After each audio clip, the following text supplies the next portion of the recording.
Bismillahirrahmanirrahim. Assalamualaikum warahmatullahi wabarakatuh. Perkenalkan, nama saya Arba'in Nur, NPM 224117112 dengan dosen pengampu mata kuliah Ulumul Quran Bapak Haji Mukhlis MPDI. Saya sebagai mahasiswa Sekolah Tinggi Agama Islam Al-Jami Banjarmasin. Dalam kesempatan ini saya mempresentasikan sebuah artikel yang berjudul Urgensi Membedakan Ayat Makkiyah dan Madaniyah dalam Memahami Tujuan Dakwah Rasulullah SAW. Sebelumnya saya ucapkan jazakumullah khair kepada Bapak Haji Mukhlis yang telah membimbing saya dalam pembuatan artikel dan video presentasi yang saya buat hari ini. Inilah daftar isi artikel yang saya buat, yaitu berisi abstrak, pendahuluan, metode penelitian, hasil penelitian dan pembahasan, dan terakhir yaitu simpulan. Selanjutnya artikel yang berisi tentang abstrak. Artikel ini membahas pentingnya membedakan ayat makkiyah dan madaniyah dalam memahami tujuan dakwah Rasulullah SAW secara menyeluruh. Ayat makkiyah yang diturunkan di Mekah berfokus pada pembentukan fondasi keimanan, akhlak, dan kesabaran umat dalam menghadapi penindasan, sedangkan ayat madaniyah yang turun setelah hijrah ke Madinah lebih menekankan pengaturan hukum sosial, tata kelola masyarakat, dan hubungan antar umat beragama. Dengan memahami kedua kategori ayat tersebut, dapat dipahami bahwa dakwah Rasulullah bukan hanya aspek spiritual, melainkan proses progresif yang adaptif terhadap konteks sosial dan sejarah. Artikel ini juga menguraikan bagaimana pemisahan ayat makkiyah dan madaniyah berperan dalam penafsiran yang tepat dan penerapan syariah yang sesuai dengan kondisi zaman. Kesimpulan utama menegaskan bahwa urgensi membedakan kedua jenis ayat ini terletak pada kemampuannya untuk menggambarkan strategi dakwah Nabi Muhammad SAW dengan lebih akurat, sehingga memberikan dasar yang kokoh bagi umat Islam dalam memahami dan mengamalkan ajaran Islam secara kontekstual. Selanjutnya masuk ke pendahuluan. Urgensi membedakan ayat makkiyah dan madaniyah tidak hanya terbatas pada kepentingan akademik dalam bidang ulumul Quran, tetapi juga memiliki implikasi langsung terhadap pemahaman, pengamalan, dan penyebaran dakwah Islam di era modern. Dengan memahami dinamika wahyu yang diturunkan secara bertahap, umat Islam dapat meneladani metode dakwah Rasulullah SAW yang bijak, kontekstual, dan bertahap sesuai kebutuhan masyarakat. Pemahaman ini juga membantu umat Islam dalam mengaitkan pesan Al-Quran dengan realitas sosial kontemporer, tanpa kehilangan esensi ajaran Islam yang hakiki. Oleh karena itu, artikel ini akan menguraikan secara komprehensif mengenai pentingnya membedakan ayat makkiyah dan madaniyah dalam memahami tujuan dakwah Rasulullah SAW, meliputi latar belakang historis, karakteristik masing-masing ayat, serta implikasinya terhadap penafsiran dan pengamalan nilai-nilai dakwah dalam kehidupan masyarakat Islam masa kini. Dalam konteks kekinian, kajian mengenal perbedaan ayat makkiyah dan madaniyah juga memiliki relevansi yang sangat tinggi. Banyak kesalahpahaman dalam memahami teks Al-Quran muncul karena minimnya pengetahuan tentang konteks historis turunnya ayat. Misalnya, ayat-ayat bersifat universal sering dipahami secara sempit, dan sebaliknya ayat-ayat yang kontekstual sering dipaksakan berlaku secara mutlak tanpa memperhatikan latar sosialnya. Oleh sebab itu, pemahaman terhadap periodisasi wahyu menjadi kunci dalam menafsirkan Al-Quran secara kontekstual dan moderat sesuai dengan maqasid al-syariah atau tujuan-tujuan syariat dan prinsip wasatiyah Islam. Adapun metode penelitian dalam artikel ini yang saya ambil, yang pertama metode penelitian kualitatif dengan pendekatan kepustakaan atau library riset. Yang kedua, tujuan penelitian memahami fenomena secara mendalam melalui analisis deskriptif dengan kata-kata teks simbol. Oleh karena itu, metode ini sangat relevan untuk mengkaji makna konseptual dan konstekstual ayat-ayat Al-Quran secara dinamika dakwah Rasulullah SAW dari sisi historis dan teologis. Yang ketiga, sumber data. Dalam penelitian ini terdiri atas dua jenis utama, yaitu sumber primer dan sumber sekunder yang diperoleh melalui penelusuran literatur ilmiah, kitab klasik, dan karya kontemporer. Sumber data primer merupakan data utama yang menjadi acuan pokok penelitian. Sekarang kita masuk ke dalam hasil dan pembahasan artikel ini. Karakteristik ayat makiyah, fondasi spiritual dan moral. Ciri-ciri utama diturunkan saat umat Islam masih minoritas.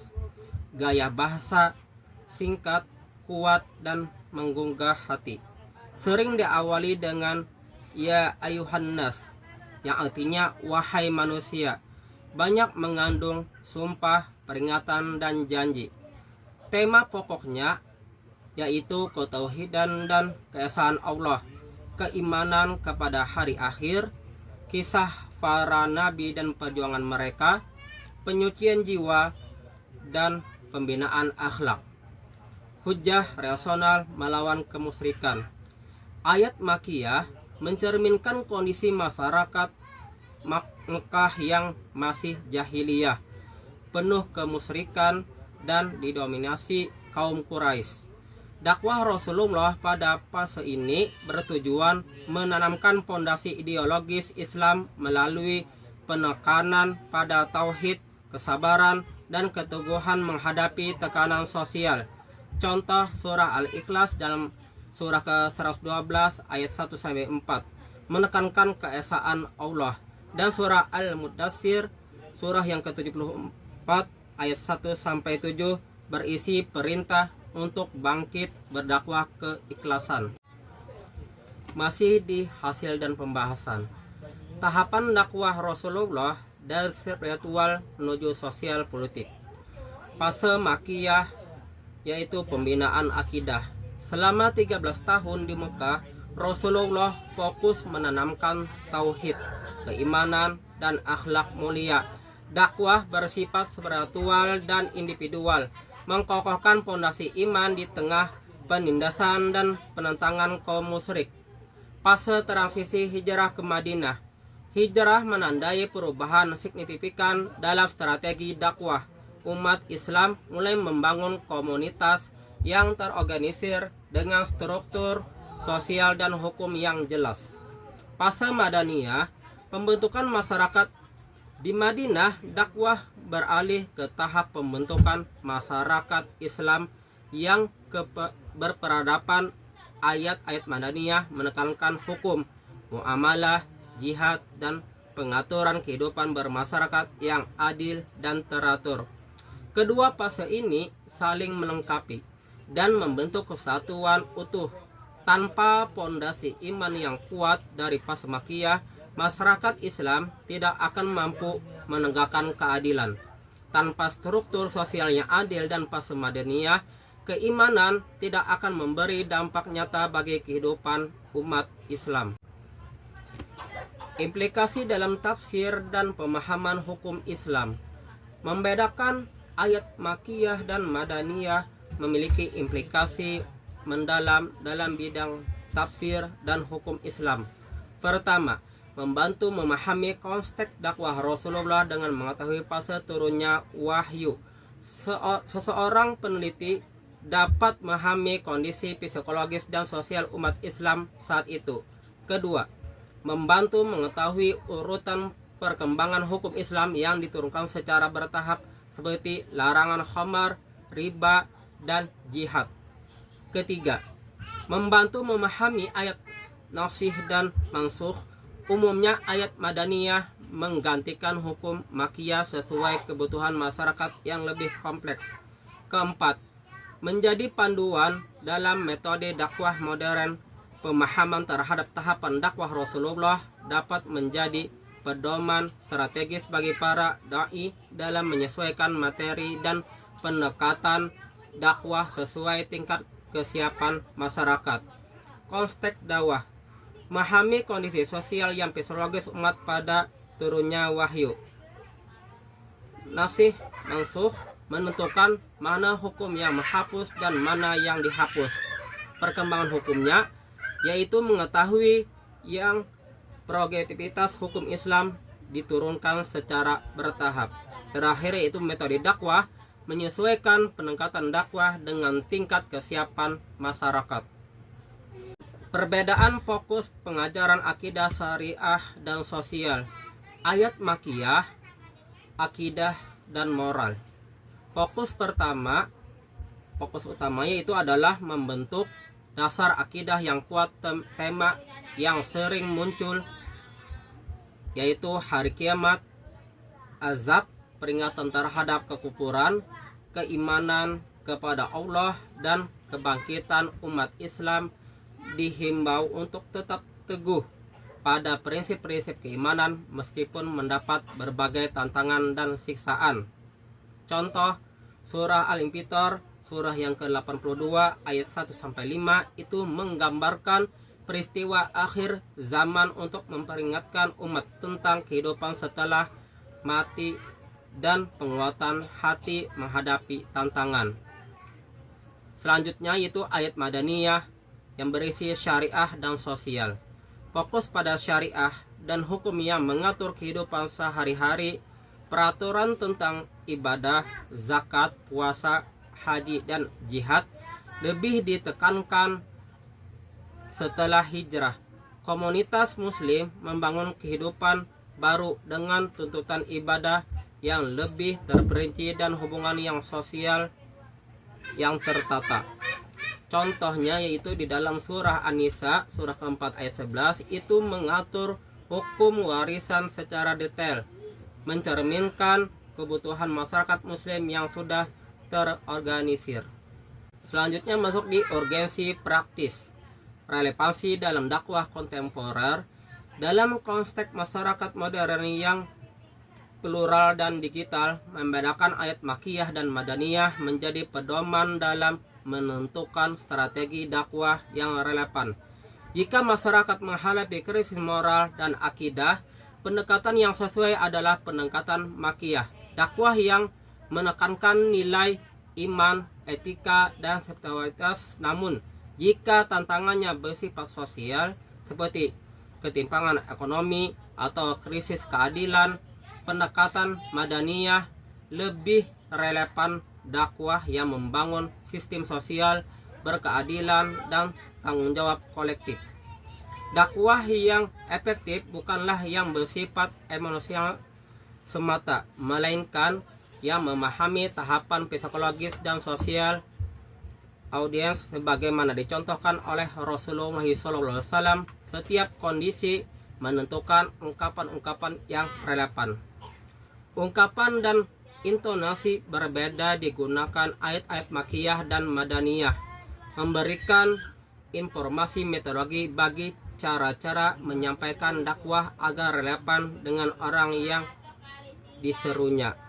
Yang pertama yaitu diagnosis masalah, itu berisi tentang identifikasi apakah masyarakat menghadapi krisis moral atau sosial. Yang kedua, pilih pendekatan, yaitu gunakan strategi makiyah dan madaniyah sesuai kebutuhan. Yang ketiga, implementasi bertahap, yaitu terapkan dakwah secara progresif dan kontekstual. Selanjutnya, manfaat mempelajari ilmu makiyah dan madaniyah. Yang pertama, memahami nasikh mansukh, yaitu membedakan ayat yang menasah dan dinasah. membantu menyelesaikan ayat-ayat yang tampak bertentangan dengan mengetahui urutan turunnya.